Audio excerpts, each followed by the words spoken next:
y amén. Quiero hacerles una pequeña pregunta y con esto quiero empezar.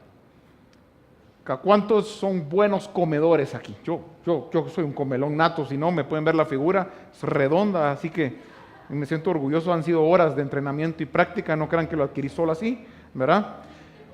Y díganme cuántos no han repetido un plato una vez en su vida, ¿verdad? Por ejemplo, una buena hamburguesa, ¿cuántos nos hemos comido una buena hamburguesa y hemos probado una y otra y otra? Yo por ejemplo, no sé cuántos me he comido en mi vida, he comido 100 y cada vez que me como una, me la disfruto como que fuera la primera. Y digamos un buen plato de espagueti, un buen plato de carne, digamos, uno se lo puede comer varias veces y cada vez le va a sentir el sabor y el jugo distinto y se lo va a gozar como que fuera esa primera vez, ¿sí o no? Gracias por el sincero, ¿vieron? Si los demás no, yo entendería que Pablo no me contestara eso, pero todos los demás sí, ¿verdad? Dígame qué rico es comer o no. O no, aquí todo el mundo vive a dieta, o todo el mundo es light, o solo yo soy el único gordito aquí, pero soy gordito pero feliz, les digo, o sea, se los digo de corazón y sí me gozo la comida, ¿verdad? Pero ¿qué pasa? ¿Y por qué les traigo a colación este tema de la comida? Porque ¿cuántas veces no hemos probado un plato y lo volvemos a probar y nos encanta y le volvemos a probar y cada vez le sacamos el jugo? ¿Por qué? Porque esa comida nos satisface en ese momento y cada momento que la probamos, que la comemos, es distinto a la primera vez, a la segunda, a la quinta, a la sexta y volvemos a comerla, no importa cuántas veces. Pues hoy yo quiero predicar pero probablemente un versículo que has leído y que te han dicho y que te lo han mencionado 100 veces en tu vida cristiana como mínimo, si no, no sos cristiano, no son bromas. Y quiero que nos vayamos a leer Mateo 28 del 18 al 20, que es la gran comisión. Creo que todo el mundo la hemos oído, la hemos predicado, nos han hablado de ella, nos hemos sentido identificados con ella, pero yo sé que hoy le vas a sacar el jugo como la primera vez. Y sé que hoy te la vas a gozar como esta primera vez que la oíste. Así que hoy te deseo un buen provecho en la palabra del Señor y gocémonos en este tema. Así que Mateo 28 del 18 al 20. Y dice la palabra del Señor así. Y Jesús se acercó y les habló diciendo: toda potestad me es dada en el cielo y en la tierra. Por tanto, id y haced discípulos a todas las naciones, bautizándolos en el nombre del Padre y del Hijo y del Espíritu Santo, enseñándoles que guarden todas las cosas que os he mandado, y he aquí yo estoy con vosotros todos los días hasta el fin del mundo. Amén. Vean qué interesante cómo empieza este versículo. Toda potestad, toda autoridad me es dada en el cielo y en la tierra. Por tanto, dice el Señor, vayan ustedes y hagan discípulos. Vayan ustedes y prediquen mi palabra. Vayan ustedes y prediquen mi amor. Vayan ustedes y prediquen lo que yo he hecho en sus vidas. Vayan ustedes y sean un testimonio de mi amor, de mi fidelidad, de misericordia y de todo. Al final el Señor está empoderando a una iglesia, te está empoderando a ti. ¿Para qué? Para salir y predicar el evangelio, para hacer luz en medio de las tinieblas, para llegar a aquellos lugares que probablemente nadie se hubiera imaginado que podía llegar el evangelio.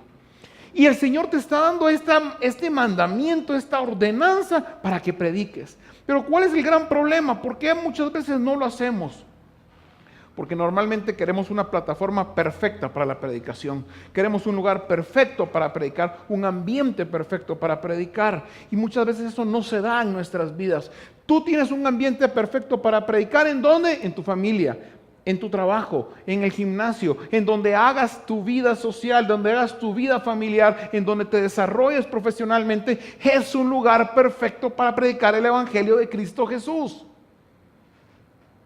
Tú tienes que ser luz en el lugar, en el momento y bajo cualquier circunstancia. Porque tu esencia de cristiano te debe de hacer dar un testimonio siempre de integridad. Te debe de hacer querer hablar de Él en todo momento. Te debe de hacer querer compartir de todo momento. ¿Por qué? Porque de la abundancia del corazón, ¿qué habla? La boca. Y si te pregunto, ¿quién vive en tu corazón? ¿Cuál va a ser la respuesta que me vas a dar? Nadie. Gracias, oíste, gracias por ponerme atención, te lo agradezco. De la abundancia del corazón habla la boca. ¿Y quién vive en ti? Debe de vivir Cristo Jesús. Y cuando Jesús vive en tu corazón es porque tu vida ha sido transformada, ha sido cambiada, ha sido impactada. Viviste o venías de un pecado, Dios te restauró, te limpió, te quitó toda mancha y te entró en un proceso que se llama santificación, donde día a día estás viendo su gloria, y este proceso va a terminar en un momento en el que cierras tus ojos aquí en la tierra. Así que si eso ha impactado tu vida y eso ha sido algo grande, entonces es el momento de que comiences a compartir esa misericordia de Dios. Que comiences a compartir que hay una esperanza para el pecador, como alguien lo hizo contigo en algún momento. Y Pablo tenía muy claro este tema, tan claro que le dice a los romanos en su capítulo 1, versículos del 16 al 17, les dice: yo no me avergüenzo del evangelio, porque es poder de Dios para salvación a todo aquel que cree, al judío primeramente, pero también al griego. Él no se avergonzaba del evangelio. Él entendía que en un momento él tuvo una condición de pecador, al punto que fue perdonado hasta de ser asesino.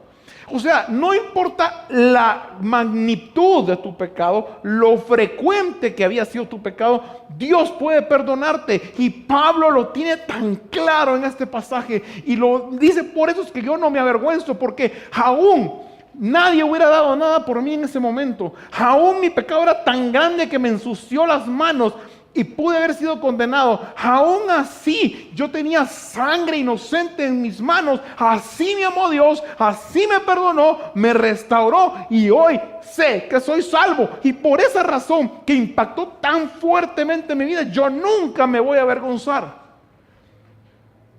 de quién es mi Dios. La pregunta es: ¿de dónde te sacó Dios a ti? ¿De dónde te sacó Dios a ti? ¿De dónde vienes? ¿De dónde vienes? ¿De dónde Dios te limpió y hacia dónde Dios te lleva? Eso debería de ser algo tan grande, tan impactante en tu vida, que nunca deberías de avergonzarte del evangelio. Que nunca deberías de avergonzarte de quién es Cristo Jesús. Y tu vida debería reflejar ese regalo tan grande. Pero hablamos de evangelio. Hablamos de evangelio, pero ¿qué es evangelio? Y encontré esta definición que me pareció muy interesante y muy sencilla. Y dice que evangelio es una noticia antes que una teología. Pero más que una teología, son buenas nuevas de salvación. Creo que es la mejor forma de entenderlo. Más que una noticia, es una teología. Pero más que esta teología, son unas buenas nuevas de salvación. ¿Qué entonces lo que Dios vino a hacer a través de Cristo Jesús en la cruz del Calvario? A darte una nueva noticia de que tú puedes ser salvo por medio de su gracia. No por lo que hagas, es por lo que Él ya hizo. Y eso debería de impactar tu vida en cada momento y en cada instante. Y ese impacto y ese amor te debería de llevar al segundo punto, que fue con lo que empezamos esta prédica. Es ir y hacer discípulos a todas las naciones. Cumplir esa gran comisión. Cumplir, porque ¿sabes algo? Día a día hay gente que muere sin conocer a Cristo Jesús. Y tú y yo conocemos perfectamente que si morimos en Cristo Jesús, ¿hacia dónde vamos? ¿A qué vino Jesús? A salvar al mundo. Pero en Lucas capítulo 4 versículo 18 nos dice algo: el Espíritu del Señor está sobre mí, por cuanto me ha ungido para dar buenas nuevas a los pobres. Me ha enviado a sanar a los quebrantados de corazón, a pregonar libertad a los cautivos, vista a los ciegos, y a poner libertad a los oprimidos. Vean qué interesante hacia dónde se dirige Pablo, que debe de no es Pablo, es Lucas, que debería de llevar este mensaje a la gente necesitada. No a la gente perfecta, no a la gente que no tiene una necesidad, no a la gente que no está en pecado. Hay que llevar estas buenas nuevas de salvación a la gente que más lo necesita. Y esa gente se llama gente que está sin Cristo Jesús. Se llama gente que está en pecado. Gente que nadie da un centavo por ella. Gente que probablemente no tiene una esperanza en su vida. Gente que probablemente la familia lo rechazó. Que su esposa, que su esposo, que sus hijos lo rechazaron. A la gente con necesidad. A los que necesitan ser transformados por Cristo Jesús. A ellos debemos de enviarles el evangelio. Y creo que si tú entiendes la definición de ser transformados por Cristo Jesús, no hay persona que no necesite este toque y este milagro y esta misericordia. Así su estatus social sea muy acomodado o su estatus social económico sea muy bajo, su nivel cultural sea alto, sea bajo, esté pasando cualquier situación, todos necesitamos de Cristo Jesús. Así que el mensaje lo debemos de llevar a toda persona, no importa en el lugar que nos encontremos. Y te hago una pregunta. En el último mes, ¿a cuánta gente le has compartido el amor de Cristo Jesús? Voy un poquito más para allá. ¿Cuántos trabajamos? Todos. ¿Cuántos le hemos compartido a nuestros compañeros de trabajo el amor de Jesús? A nuestros jefes, a nuestros subordinados. Compartimos prácticamente un mínimo de 8 a 10 horas diarias en la oficina, en el trabajo, en la empresa, en el negocio. ¿Y no sería una buena oportunidad para compartir el amor de Jesús? ¿Cuántos estudiamos? ¿Cuántos vamos a una universidad? Compartimos muchas horas con la gente. ¿No sería una buena oportunidad para compartirle a tus compañeros? ¿Cuántos tenemos familia? Papá, mamá, hermanos, primos, abuelos. ¿No sería una buena oportunidad para llevarles el evangelio? ¿No esta gente que te rodea encuadra en una definición de que pueda estar su corazón quebrantado? ¿Que pueda estar necesitado del amor de Jesús? ¿O qué los hace a ellos aceptos a que tú no les compartas el evangelio? ¿Será que hay una pena? ¿Será que hay una vergüenza? ¿Será que no te has animado? ¿O será que te has olvidado de dónde vienes y hacia dónde Cristo te lleva? Pablo dice que no se avergüenza del evangelio porque es poder de salvación. Pablo tenía claro de que si su vida seguía sin Jesús, hacia dónde iba a terminar. Y tiene demasiado claro hacia dónde va a ir ahora con Cristo Jesús. Y por eso es que no se avergüenza, porque sabe la esperanza. La pregunta es, ¿tú estás consciente de quién es Jesús en tu vida? ¿Estás consciente del milagro que hizo Jesús y el sacrificio que hizo Jesús en la cruz del Calvario? De su sangre que derramó para limpiarte, aún tú y yo no la mereciéramos. ¿Sigue impactando eso tu vida como para el hecho de decir, eso ha cambiado mi vida a tal punto que deseo que alguien más lo tenga? ¿O eso ya no es relevante en tu vida? Porque tú ya lo tienes.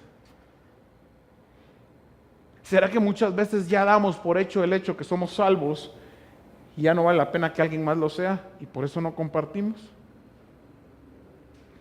Te voy a poner el ejemplo de una parábola donde 3 personas tomaron actitudes muy parecidas y una de ellas cambió algo.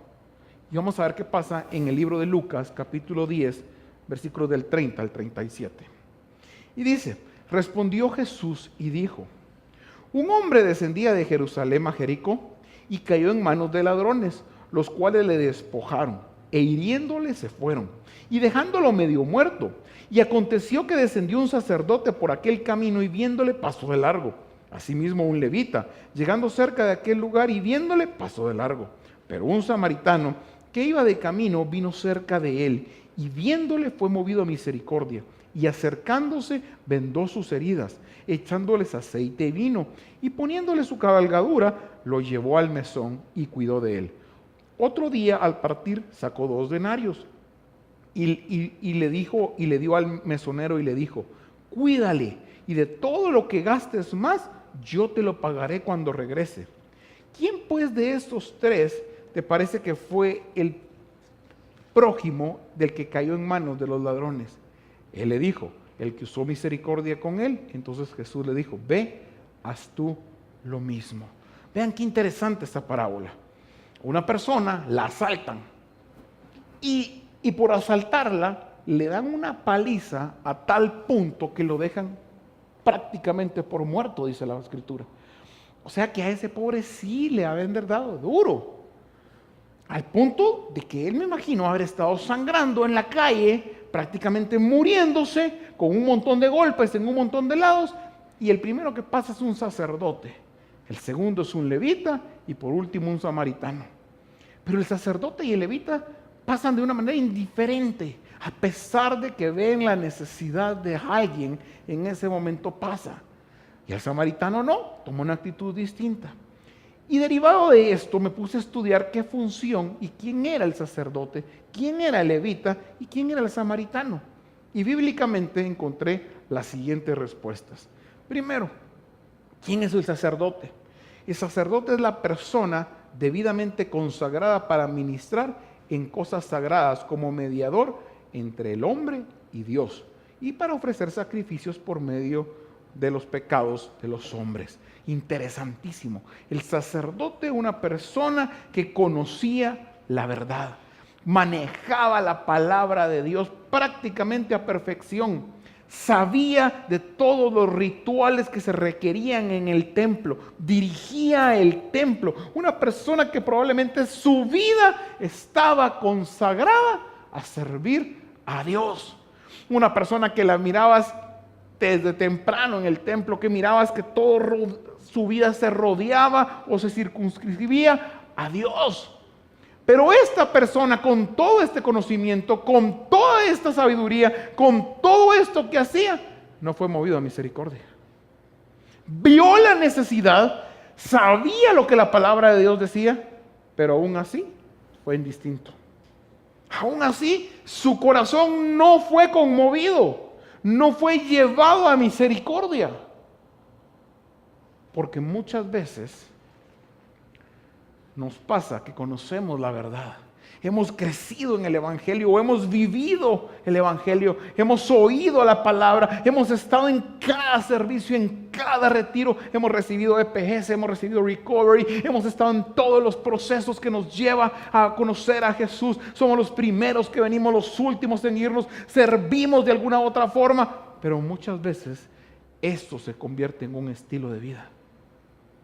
Y se nos olvida la esencia que nos puso en el lugar para servir a Dios. Se nos olvida que estamos aquí no por un ministerio, sino que es por Dios. Y cuando Dios impacta tu vida, cuando Dios toca tu vida, en ese momento eres movido a misericordia. ¿A misericordia de qué? De llevar esas buenas nuevas de salvación. A pesar de que la persona que está ahí tirada esté manchada, a pesar de que tú penses que ya no se puede hacer nada más, a pesar de que ya las esperanzas son mínimas, aún así Jesús murió por esa persona. Aún así, a pesar de que nadie pueda decir que ya no hay una esperanza, Jesús dice, sí hay una esperanza. ¿Y quién eres tú para calificar o juzgar que esta persona no se merece esto? ¿Y sabe qué pasa? Muchas veces es por la dureza de nuestro corazón. Porque conocemos la verdad, la hemos vivido, pero muchas veces hemos perdido esa intimidad con Dios. Hemos perdido esa conexión con Dios. Porque nuestros tiempos de oración, nuestros tiempos de ayuno, nuestros tiempos de adoración prácticamente son nulos. Y por eso es que perdemos la conexión y la sensibilidad. Y por eso es que vemos la necesidad de alguien que quiere ser salvo, que necesita, que tiene un corazón quebrantado, que tiene un corazón herido, que ya nadie da nada por él. Pero Jesús dice, yo sí doy mi vida por él, yo ya la di por él. Díselo, ve tú y díselo. Pero como perdimos la sensibilidad, la comunicación con Dios, nos da lo mismo. Nos da lo mismo. Probablemente vas a ir a un funeral y vas a llorar y vas a recordarte que alguien murió sin esperanza. Pero de ese momento no pasa. Porque perdiste esa sensibilidad en Cristo Jesús. Porque perdiste la relación. Aún así, conozcas la palabra. ¿Y quién sigue el segundo ejemplo? Fueron los levitas. Los levitas, ¿quiénes son? Son esos descendientes de la tribu de Leví. Son esas personas que su función era el cuidado y el servicio del tabernáculo y después fue del templo. Para ser un levita tenías que tener esa descendencia. Y tu familia servía dentro de la iglesia, servía constante y fielmente. Era una persona, era una tribu, eran personas que también conocían la verdad. Pero ¿cuántas veces nos perdemos en los ministerios? ¿Cuántas veces pensamos que si yo sirvo todo está ya cubierto? Porque vengo un día a la iglesia, porque pongo las sillas, porque toqué en la alabanza, porque di una clase en Blast, porque estuve recibiendo a la gente, ya cubrí mi obligación. ¿Saben qué? A veces esto es lo más sencillo. Todos venimos con un mismo sentir a la iglesia. Y ¿saben qué? Pararse aquí, yo no quiero menospreciar este lugar, pero pararse aquí y predicar es fácil. Vencer los nervios probablemente es lo que te pueda costar las primeras veces. Pero ¿qué pasa cuando este grupo de gente linda que estamos aquí, donde todos estamos dispuestos a conocer a Jesús, se va a sus casas y nos toca que enfrentarnos con la verdadera vida allá afuera? Ahí nos lleva esa misma pasión, ahí nos lleva ese mismo testimonio de integridad y de amor.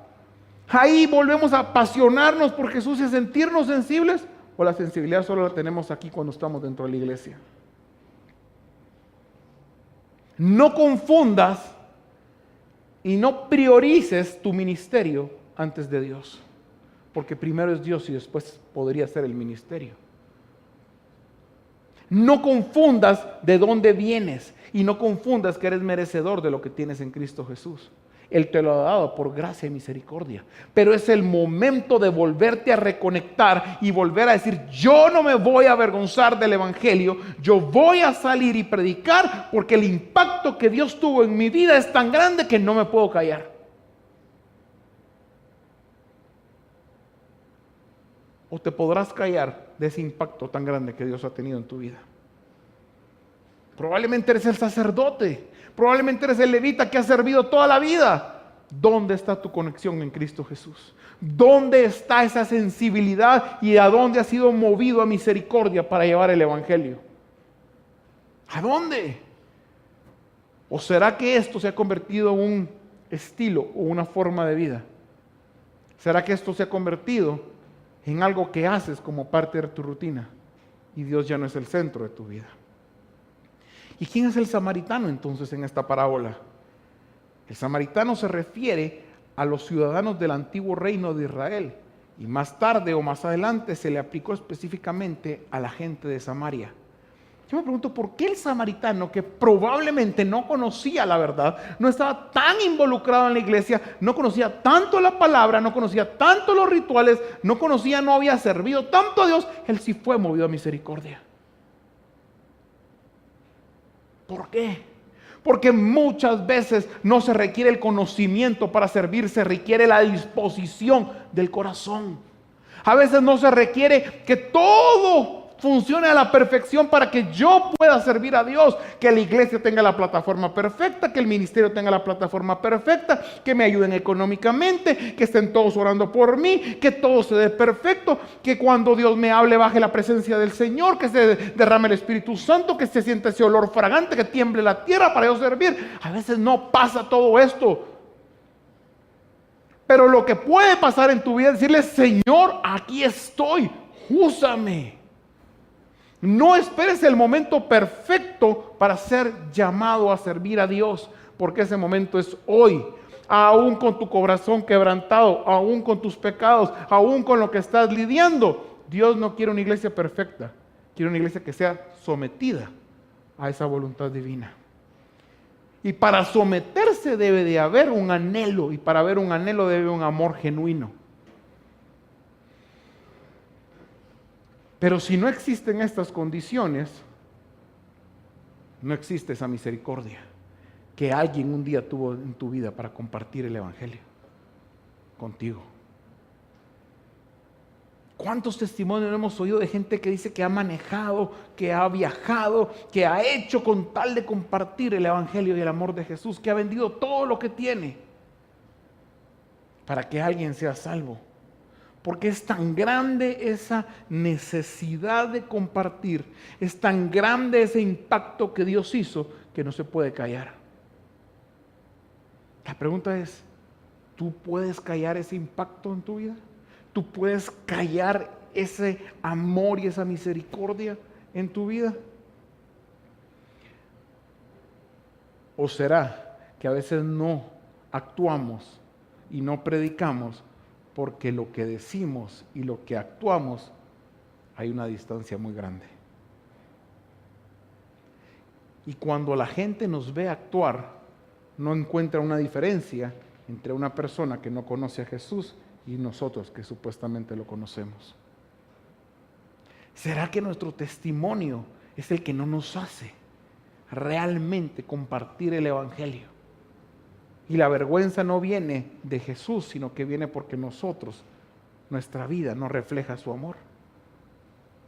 Vean qué interesante lo que Charles Spurgeon dijo acerca del testimonio y de la conducta. Dice que el principal sermón de tu vida lo debe de predicar tu conducta. Y una persona anónima escribió una carta y en la carta puso: con las palabras tú puedes conmover, pero con el ejemplo tú puedes arrastrar. ¿Será que tu predicación en el día a día, en el gimnasio, en el trabajo, en la oficina, en la universidad, dista mucho de ser un verdadero hijo de Dios? ¿Dónde estás comportándote día a día? ¿Qué es lo que la gente anhela de ti? ¿Qué es lo que la gente ve en ti? ¿Será que anhelan tu carro?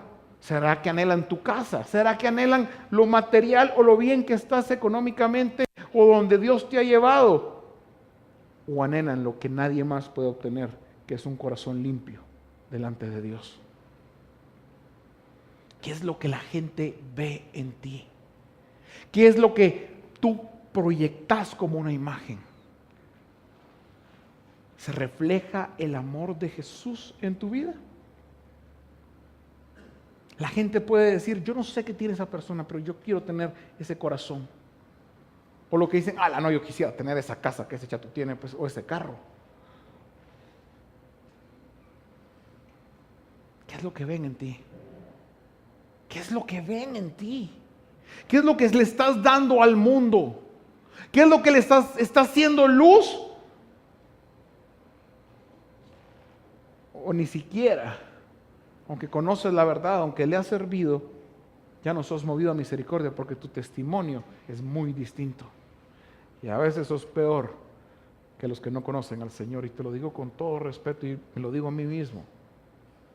Iglesia, la visión de Casa de Libertad para este año fue: ensanchemos el sitio en nuestra tienda. Alarguemos, levantemos las estacas y levantémoslas. Y siempre cuando hablamos de ensanchar una visión, pensamos en ministerios más grandes, pensamos en cosas enormes que van a pasar en nuestra vida. Pero el primer ministerio que Dios nos encomendó a través de Jesús fue el ir y predicar el Evangelio a toda criatura. Y para eso Dios te puso en los lugares donde estás trabajando, educándote, ejercitándote y donde estás haciendo tu vida, para que ahí seas luz, para que te quites ese cassette y le digas: Señor, sí, aquí hay un pecador, pero hoy ese pecador va a venir a ti, va a reconocer quién eres tú y va a comenzar a predicar del amor de Cristo Jesús. No esperes la plataforma y el escenario grande para llevar el Evangelio. Tienes a gente rodeándote todos los días que necesita a Cristo Jesús. Tienes a todo mundo, pero no esperes las gracias, no esperes que alguien te lo reconozca, no esperes la palmada en la espalda, no esperes el apoyo del ministerio, no esperes la plataforma de una iglesia. Lo único que esperas es el amor de Jesús que te movió a misericordia para servirle.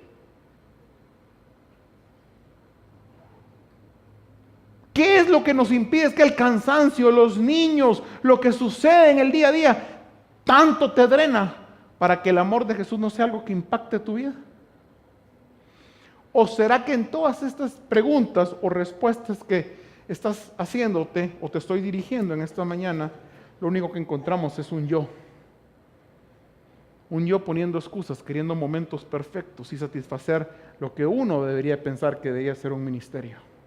Lo que uno debería pensar que es un llamado. Cristo ya te llamó, iglesia. Cristo ya te llamó a compartir el Evangelio, a ser sensible a su voz. ¿Qué más estás esperando? ¿Qué más estás esperando? En el Salmo 72, versículos del 12 al 13, dice: porque Él librará al menesteroso que clamare, y al afligido que no tuviere quien lo socorra. Tendrá misericordia del pobre y del menesteroso, y salvará la vida de los pobres. Mira a quién vino. ¿A quién vino a salvar? Al menesteroso, al afligido, al que no tiene quien lo socorra, al pobre. ¿A quién? Al que tiene necesidad. A esa persona que se quedó tirada en la calle, golpeada con la sangre, que probablemente está a punto de morirse, que nadie da nada por esa persona. Ahí es donde Dios te manda a hacer el amor de Jesús y a compartirle que hay una esperanza bíblica. Ahí es difícil, es incómodo, probablemente ni siquiera es tu ambiente, pero ahí es donde Dios te manda a toda la persona que necesita conocer de Jesús. No hay alguien que no necesita, y ahí es donde Dios te está mandando. Iglesia, levántate, incomódate un poco, no dejes que los demás hagan lo que Dios ordenó para tu vida, que es compartir el evangelio.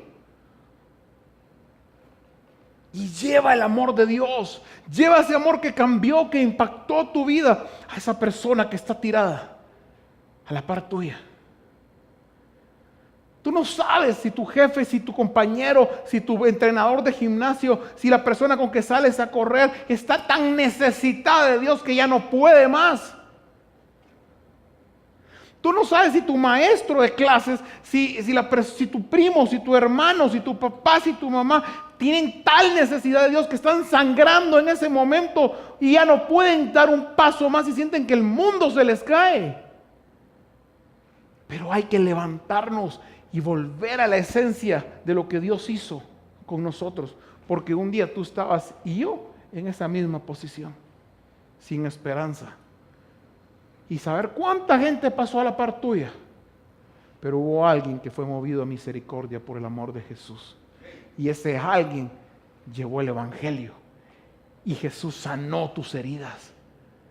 Sanó tus heridas de tanto golpe que te había dado la vida, que te había dado el pecado. Y te está limpiando y purificando, a pesar de que para muchos tú estabas muerto.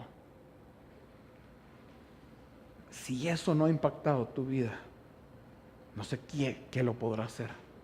Si ese amor no ha impactado tu vida, no sé qué lo podrá hacer. Pero si ese amor impactó tu vida, cambió tu vida, ¿no crees que es el momento de ensanchar tu visión, incomodarte un poco y salir y predicar el evangelio a toda la persona? A toda persona. Tú puedes ver un rostro muy lindo, tú puedes ver una apariencia muy linda, pero no sabes lo que en el corazón esa persona pueda estar pensando, sintiendo. Y puede estar tan desesperada, tan desalentada, que ya no puede más. No te dejes llevar por lo que tus ojos ven. Déjate llevar por lo que Cristo está viendo. Déjate llevar por el amor y la misericordia de Cristo Jesús. Y predica en tiempo y fuera de tiempo, dice la palabra.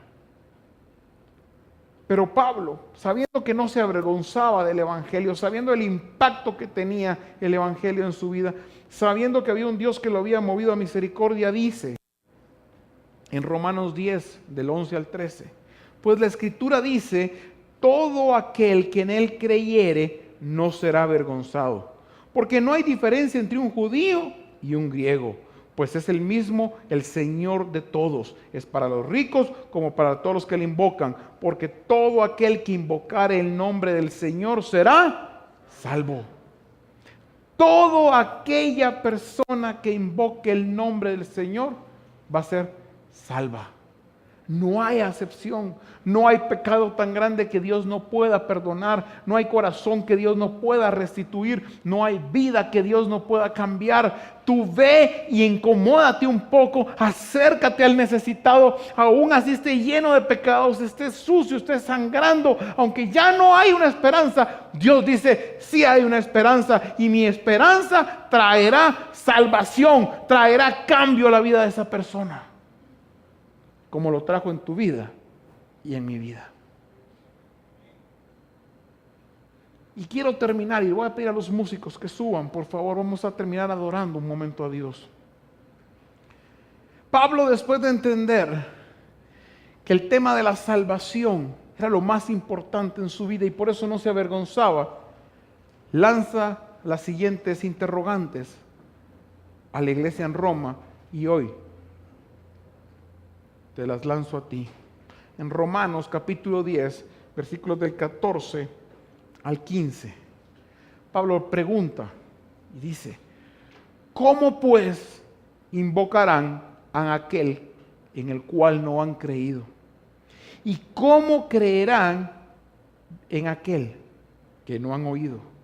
¿Y cómo oirán sin haber quien les predique? ¿Y cómo predicarán si no fuesen enviados? Como está escrito: cuán hermosos son los pies de los que anuncian la paz, de los que anuncian las buenas nuevas, el evangelio, la salvación. ¿Cómo vamos a ver a una nación distinta si no predicamos? ¿Cómo vamos a ver a nuestra casa distinta si no predicamos el evangelio de Cristo Jesús? ¿Cómo vamos a ver a nuestros negocios y a nuestra empresa y a nuestro trabajo cambiar si Jesús no es el centro de nuestra vida? ¿Cómo esperas que algo pase si no eres movido a misericordia a la persona que está necesitada? ¿Cómo? La única esperanza es Cristo Jesús. No hay otro camino, no hay otra forma para que la gente sea cambiada y transformada, si no es por medio del amor de Cristo Jesús, iglesia. Ese amor que un día fue derramado en tu vida. Ese amor que un día fue manifiesto en tu vida. Ese amor que transformó, limpió y perdonó tus pecados. Y ese amor que te quitó esa condenación, anuló el acta de decretos que había en contra tuya. Ese amor que hoy, a pesar de que un día estuvimos sangrando, llenos de pecado, llenos de suciedad y de maldad, así nos tomó, así nos amó y hoy nos hizo ser hijos de Dios. Ese es el amor que te quiero predicar hoy en la mañana. Ese es el amor que transformó nuestras vidas. Y ese es el amor que te llevará a no callarte y a hacer luz en medio de las tinieblas, iglesia. No hay un tiempo perfecto para el llamado. No hay un momento único. Pero sí te puedo decir algo. Hoy Dios te está recordando de su amor, de su misericordia y de que hoy eres un hijo. Y te está volviendo a decir: haz discípulos a todas las naciones. Ve y predica mi amor. Que tu palabra y tu actuar no disten y sea la misma. Y entonces la gente sabrá que hay un Dios vivo y hay un Dios real. La pregunta es: ¿cuántos lo quieren hacer? ¿Cuántos quieren ensanchar hoy el sitio de su tienda y decirle: Señor, soy pecador, mi corazón probablemente está lastimado, mi familia tal vez no es la mejor, mi trabajo no me está yendo bien, yo no sé por qué estás pasando, pero solo te quiero decir: úsame, Señor. Porque no va a haber tiempo mejor que poner hoy a disposición tu vida a Cristo Jesús. Y para eso quiero que cierres tus ojos. Vamos a orar, iglesia. Padre, he puesto tantas excusas, Señor, para no servirte, Señor. Padre, he puesto tantas, Señor.